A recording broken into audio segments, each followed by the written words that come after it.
Radio Sucesos 101.7 FM presenta su noticiero Sucesos con Milton Pérez y Verónica Larrea. Un periodismo libre para una democracia plena. Los hechos y las opiniones de los sucesos que marcan nuestro tiempo.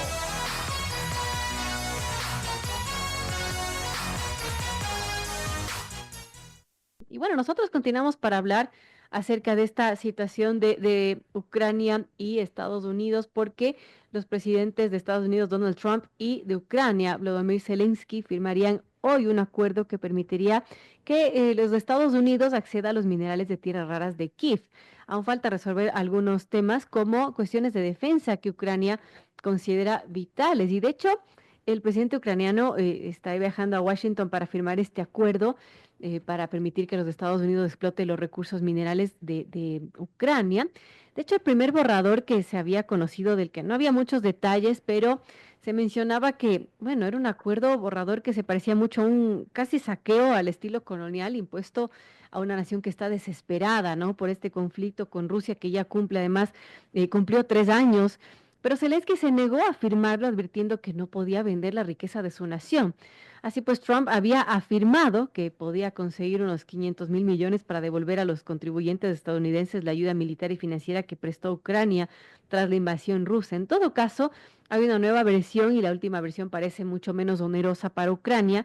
Y bueno, vamos a ver cómo se dan estas conversaciones, en qué mismo queda esta situación, si es que se firma o no este acuerdo de manera definitiva y qué va a pasar bueno, las relaciones entre Ucrania y los Estados Unidos. Recordemos que hace poco el presidente Trump había llamado dictador a Volodymyr Zelensky. Y bueno, las cosas han cambiado un poco. Ahora Zelensky visita la Casa Blanca. ¿Qué podemos esperar de todo esto, del conflicto que ya cumplió 3 años entre Ucrania y Rusia? Y Donald Trump va a ser clave para solucionar este conflicto. ¿Cómo? Esa es la pregunta que vamos a hacerle a Alan Catting en todo este contexto. Gracias a Alan, él es analista internacional y vamos a hablar acerca del conflicto tanto de Ucrania con Rusia y también de este acuerdo que quizás pueda cambiar las cosas y en qué medida. Bienvenido, Alan, gracias por acompañarnos en esta mañana. Buenos días, Vero. Muchas gracias por la invitación. Y bueno, sí, el escenario que se está abriendo hoy día es un escenario que todavía no tiene definiciones. No sabemos exactamente si el acuerdo se firmará, en qué términos se firmará. Yo presumo que algo se va a firmar porque la situación de Ucrania, como tú mencionaste hace un momento, es una situación dramática. Es un país que está ocupado en un 20% de su territorio, en medio de una guerra que le ha significado enormes pérdidas humanas, enormes pérdidas en su infraestructura, y que obviamente el propósito y el objetivo de todo este sacrificio de Ucrania ha sido el tratar de recuperar lo que le correspondía, lo que es suyo. Y lo que es suyo por derecho internacional y por cualquier rasero que le queramos dar que no sea la fuerza, la conquista militar.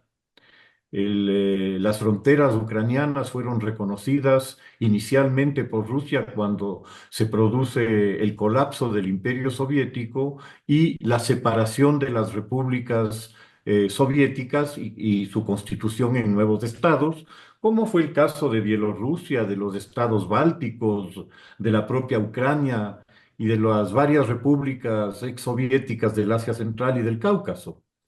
Ya ahí quedaron reconocidas y definidas las fronteras que luego se ratificaron en el Acuerdo de Budapest, donde en cierta forma, ya vistas las cosas en retrospectiva, Ucrania comete un grave error al devolver o a entregar a Rusia sus 3.000 cabezas nucleares que estaban en territorio ucraniano a instancias de la Gran Bretaña y de Estados Unidos, que estaban propugnando pues el tema del desarme nuclear y el control de la no extensión de las armas nucleares. En ese momento Ucrania era la tercera potencia nuclear del mundo. El Ah, rato que entregó esas armas frente a una Rusia que en algún momento iba a volver habitual práctica expansionista e imperialista, probablemente pueda ser visto hoy día como un grave error. En todo caso, en esta situación en la que está Ucrania hoy, no tiene por su propia capacidad los medios para defenderse de un Estado que es mucho más grande, que ha estado preparándose militarmente desde el año 2000, desde el año en que Putin sube al poder en Rusia. El esfuerzo principal que ha hecho Putin y Rusia ha sido el repotenciar sus fuerzas armadas que se habían venido muy a menos en el periodo de la transición. Y frente a este Estado que ha venido armándose durante 25 años o 20 años, Ucrania no tiene ni las capacidades materiales, ni el tamaño, ni la población para poder enfrentarse efectivamente a una Rusia que está muchísimo más preparada para el conflicto. O sea, prácticamente no le queda de otra a Volodymyr Zelensky que, bueno, firmar este acuerdo y de alguna manera exigir ciertas cosas, pero, bueno, darle esta victoria a Trump. Yo no creo que sea una victoria a Trump. La victoria es a Putin. Bueno, así. Evidentemente la victoria en el asunto es para Putin, porque de lo que he escuchado y he leído al menos, Rusia no se ha comprometido a nada. Rusia no acepta la presencia de ningún despliegue de tropas europeas, sean francesas, inglesas, alemanas, en territorio ucraniano, que algo que Trump ha afirmado que sí estaría dispuesta a hacerlo. El, eh, el vocero del Kremlin, el señor Peskov, salió a desmentir esa afirmación y ellos no aceptan la presencia de ninguna tropas europeas en Ucrania como dentro de un marco de separación de fuerzas ni de ninguna naturaleza, por una parte. Y por otra, no acepta y declaró enfáticamente que no se devolverá ni un centímetro de los territorios ocupados por Rusia en Ucrania. Entonces, la paz que propone Trump no es una paz, es una rendición.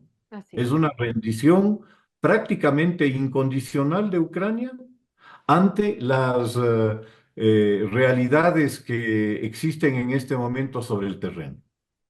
Ahora, Trump ha dicho que espera llegar a un acuerdo con Zelensky y también con el presidente ruso Vladimir Putin para poner fin a estos conflictos, a estos combates. Y llamó la atención esta reunión que tuvieron funcionarios estadounidenses, saudíes y rusos, ¿no? Que se reunieron en Riad, en Arabia Saudita, el 18 de febrero. Y bueno, pero allí excluyeron a todos los funcionarios ucranianos y también europeos. ¿Qué podríamos decir de esa reunión, por ejemplo, que también generó polémica? O sea, que el principal afectado de la guerra, el ocupado por la guerra, el que ha sufrido la invasión, el que ha sufrido las destrucciones, no esté presente en una reunión para tratar de un acuerdo de paz, es simplemente absurdo. O sea, estamos hablando de que entre el un agresor y un tercero que interviene en el asunto, se van a poner de acuerdo respecto de la suerte del afectado, del invadido. O sea, no tiene mucho sentido ni pies ni cabeza. Y el otro interesado en el tema, que es Europa, el continente europeo y la Unión Europea como tal, que obviamente también tienen intereses marcados en el asunto y justamente por declaraciones expresas del presidente Putin. El presidente Putin, antes de la invasión a Ucrania, había condicionado el no invadir a que se regresara al statu quo ante de 1991.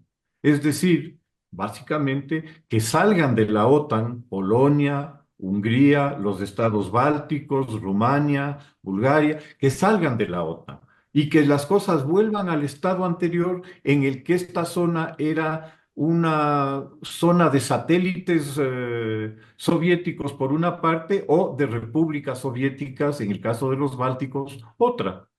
Y mucho se ha hablado acerca de la expansión de la OTAN hacia el este. Ujú. Mi lectura es exactamente la contraria. No es que ha habido una expansión de la OTAN hacia el este, sino una fuga de los países del este hacia la OTAN. Lo primero que hicieron los bálticos, las repúblicas bálticas, Polonia, Hungría, la antigua Checoslovaquia, que ahora es Chequia y Eslovaquia, y Rumania, fue pedir su ingreso a la Unión Europea y a la OTAN. Lo primero que hicieron. Y no es de gana. Ellos han sido históricos vecinos de Rusia y víctimas constantes y casi permanentes de las agresiones rusas. O sea, ellos conocen con quién están tratando y por eso su primer instinto fue buscar protegerse de alguna manera de esa realidad histórica.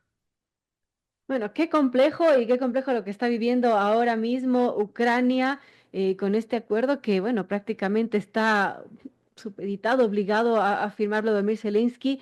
Y ahora el asunto es, ¿se va a dar garantías de seguridad a Ucrania si es que firma este acuerdo? ¿Qué es lo que está buscando Zelensky en estos momentos? En realidad, de lo que podemos ver, Trump excluyó con la reunión, la última reunión con Stramer, excluyó la posibilidad del ingreso de Ucrania a la OTAN, lo cual le daría una protección, una posible protección, y básicamente dejó en manos de Europa que ellos vean qué es lo que hacen con el vecino, si ellos le defienden o no le defienden, porque hasta el momento al menos Estados Unidos no ha dado ninguna garantía de protección a Ucrania. Veamos si es que en las negociaciones en este momento en curso se llega a alguna forma de seguridad para Ucrania. Habrá que verlo, pero hasta el momento no existe ninguno. Todo está por verse en todo caso, si es que ya Ucrania llega a firmar este acuerdo y que le entrega a Estados Unidos que le permite pues acceder a sus minerales de tierras raras, eh, ¿qué podemos pensar de lo que suceda con Ucrania una vez que firme este acuerdo? Nuevamente, el tema de la seguridad es la clave, ¿no? Como bien dijo Zelensky, sin una garantía de seguridad, cualquier acuerdo que se firme puede terminar por una nueva invasión rusa, una vez que Rusia haya un poco se haya recuperado de las graves pérdidas que ha sufrido en la agresión actual y que qué sentido tiene firmar un acuerdo si ese acuerdo puede ser alterado por un tercero que no tiene ningún interés en respetar ningún tipo de norma internacional. Como se ha visto en el caso de Rusia. Rusia no ha respetado ni siquiera los documentos que la misma Rusia firmó solemnemente reconociendo las fronteras del Estado ucraniano. Bueno, es complejo, le daremos seguimiento a esta situación y al conflicto que está metido Ucrania con Rusia y a una guerra que cumplió 3 años y que, bueno, poco ha pasado. Vamos a ver si es que, bueno, qué sucede que ahora que se está cambiando la situación. La llegada de Donald Trump sin duda mueve mucho el mundo, mueve la geopolítica y qué se puede esperar, no solo de este tema específico, Alan, sino también cómo Trump cambia la situación geopolítica del mundo. Bueno, aparentemente la actual administración, la segunda administración de Trump, llegó con una estructuración mucho más clara y mucho más definida que la primera. En la primera, Trump, que no tenía cuadros preparados para ejercer sus propósitos y proyectos, debió apoyarse en el establishment del Partido Republicano y en las figuras que en ese momento todavía tenía el Partido Republicano. Y un poco ese contrapeso que estas figuras del Partido Republicano hacían impidió que muchas de las actitudes y pretensiones de Trump en su primer mandato se llevaran a la práctica. Así es. Esta segunda tuvo 4 años de preparación, 4 años en los cuales integrar equipos de trabajo que tienen una visión del mundo totalmente distinta y que están buscando aplicarla de manera extensiva, ¿no? Porque esto está sucediendo en América Latina, Tuvimos recién este caso de que aprobó las licencias, extendió las licencias de Chevron y las revocó inmediatamente. Amenazó a México y a Canadá, después les dijo que les daba un mes, después que les daba otro mes y ahora les anuncia que el 4 de marzo va a reimponer los aranceles que había propuesto. Entonces, realmente lo que ha llegado al mundo con la administración Trump es una situación de absoluta incertidumbre y de inseguridad. Esto ha pasado en América Latina, esto ha pasado en Europa.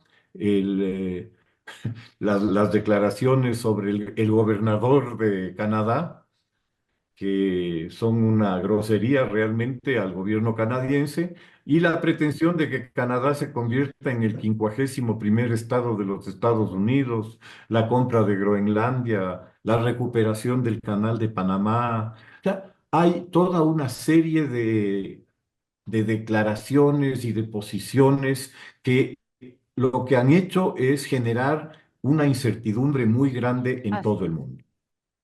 Incertidumbre y temor, ¿no? De lo que pueda pasar. Sí, bueno, el problema es ese, ¿no?